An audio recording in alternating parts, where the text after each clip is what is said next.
The cerebral cortex is responsible for the most complex mental functions.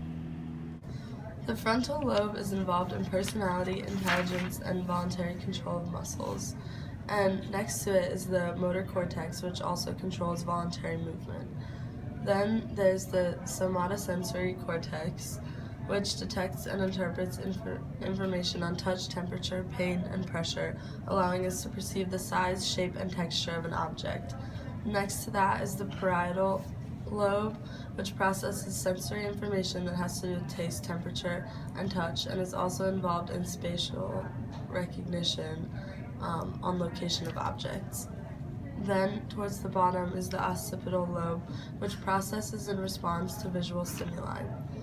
Then, below and next to it is the temporal lobe, which is involved in hearing, language, processing, and memory.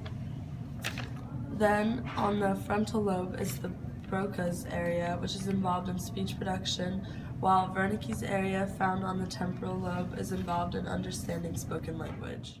The brainstem is the mediator between the brain and body and covers part of the medulla, pons, and reticular formation, as well as other parts.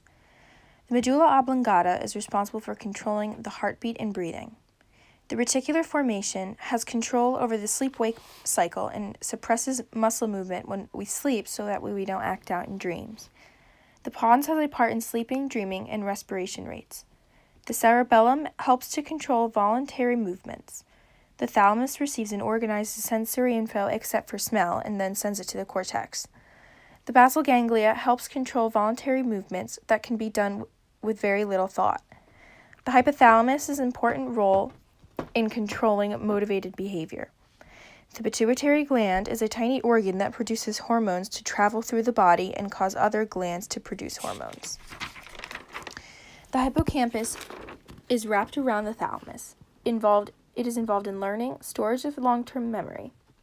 The amygdala is a red ball shape on the top of the pituitary gland and influences aggression and fear.